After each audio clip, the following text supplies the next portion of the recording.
El apóstol Pedro se formó en un entorno religioso y cultural específico. Él era un judío de la antigüedad. Por lo tanto, su forma de vivir estaba determinada por aquellas cosas que en su cultura y en su familia se hacían. Sus padres, sus maestros, sus sacerdotes le enseñaron qué es lo que era lo correcto y qué es lo que era lo incorrecto. Y en base a eso, Pedro, junto a la gente de su época y de su cultura, construyeron una normalidad, ¿no? Y aunque Pedro luego creyó en Jesucristo como Señor, aún así siguió practicando algunas cosas de su crianza. Entre otras cosas, ¿cierto? No mezclarse con gente que no fuera de su religión, no comer ciertos alimentos como el cerdo, el conejo, cosas por el estilo. Y en este texto que hemos escuchado hoy, tenemos por un lado el llamado del ángel a Cornelio, que es un centurión romano, que no es judío, como Pedro. Tenemos el llamado a Pedro, que es un judío pero que ha creído en Jesucristo. Y tenemos finalmente el encuentro de estos dos personajes. Y lo que pasa es que lo normal, lo que nos parece normal, lo que nos parece cotidiano y típico, nos tranquiliza. Que la vida permanezca normal, que los días permanezcan dentro de una tranquilidad y de una forma inalterada, eso nos da tranquilidad. Eso nos permite estar confiados, no tener que estar tan alerta. Pero eso no significa que lo normal sea mejor. No significa que porque algo sea normal, eso es lo mejor. Pensemos un momento y preguntémonos cuál es nuestra normalidad en el siglo XXI. Lo que a nosotros nos parece normal en este tiempo. Tenemos, por ejemplo, medios de comunicación masiva, ¿cierto? La televisión, la radio, desde hace mucho tiempo, el cine, que nos permiten ver muchísimas cosas, que nos permiten conocer muchísimas cosas, que nos permiten saber que hay una cantidad de dinero exorbitante que se invierte y que se gasta en ese tipo de cosas. Tenemos también el Internet, que puede ser una gran herramienta y hoy en día es muy normal tener contacto con Internet por un móvil o a través de un televisor o de muchas formas, porque casi todos los electrodomésticos o aparatos se pueden conectar a Internet. Y en Internet podemos encontrar una predicación como esta, podemos encontrar un culto de adoración al Señor como este, pero también podemos encontrar la más horrible de las violencias, ¿no? Es una plataforma que permite muchísimo.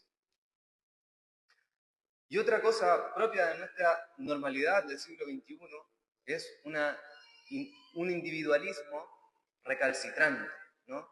La idea de salvarse solo a costa del resto, preocuparse siempre por uno mismo, primero yo, segundo yo, tercero yo, y cosas por el estilo son las que se enseñan en ciertos lugares como de coach, de personalidad y cosas así.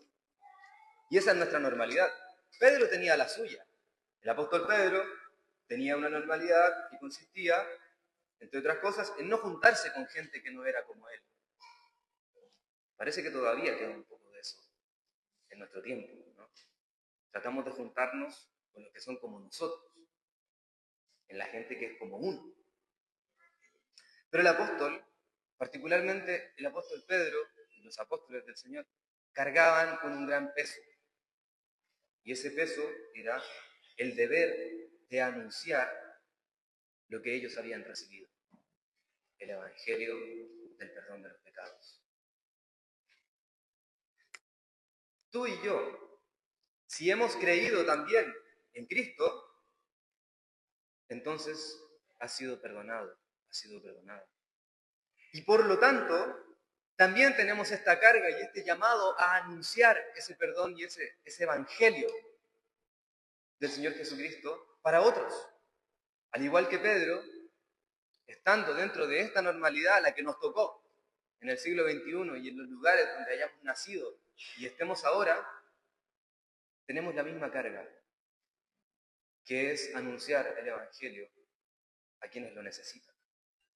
Puede ser que aquellos que lo necesitan no sean los que nosotros quisiéramos, no sean las personas a las que nosotros nos queremos acercar. Porque la fe en Cristo nos llama más bien a la inquietud. Tener fe, vivir la espiritualidad, no significa estar todo el día meditando en silencio. Tener fe, vivir la espiritualidad, no significa estar todo el tiempo aislado en un monte orando al Señor. Tener fe en Cristo y ser cristiano no significa estar todo el día rezando en la iglesia, aunque todas estas cosas son importantes. Sino que tener fe en Cristo significa dejar que Cristo modifique nuestra forma de ver el mundo. Es dejar que el Espíritu Santo nos muestre cómo amar al prójimo de una manera más genuina, de una manera más transparente. La fe en Cristo significa dejar que el Señor derribe los prejuicios que nos impiden acercarnos a los demás. ¿Te has preguntado por qué haces lo que haces? ¿Buscamos orientación en la palabra del Señor para hacer las cosas? ¿O más bien hacemos todo bajo nuestro criterio? Como a veces cuando se compra un electrodoméstico, lo sacamos de la caja, nos pasan el manual y decimos, no, el manual no hace falta. Y tratamos de hacer andar el electrodoméstico y luego de intentarlo un par de veces decimos, esto no va. Pero porque no quisimos escuchar ni leer las instrucciones. ¿Te has preguntado alguna vez por tu forma de ver la vida? ¿Te has preguntado si estás... ¿Te has preguntado por tu forma de relacionarte con los demás, con tu familia? ¿Te has preguntado por tu forma de afrontar los problemas? Parece que el apóstol Pedro no se había preguntado si tenía que predicarle a los que eran diferentes o no.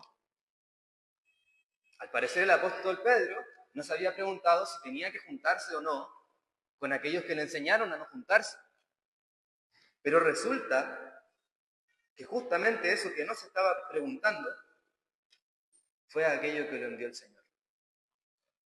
Puede ser que hoy tú y yo estemos pasando y viviendo cosas como si fueran de lo más normal, pero a lo mejor el Señor quiere mostrarte algo nuevo. Y no algo nuevo como algo espectacular, sino algo nuevo dentro de una sencillez tan grande como decir, amemos al prójimo. El Señor te llama al cambio. El Señor te invita hoy a dejarte moldear por su palabra y por su amor. A considerar que las cosas pueden ser y pueden hacerse de otra manera. No de la manera en que siempre lo hemos hecho, sino de una manera nueva, en Cristo. El Señor nos invita hoy a romper los prejuicios que nos alejan de los demás. Nos invita a perdonar, a ayudar, a escuchar, a predicar, a anunciar. El Señor nos invita hoy y nos llama hoy, como llamó a Pedro ese día, a amar. Que el incalculable amor de Cristo guarde esta palabra en nuestros corazones.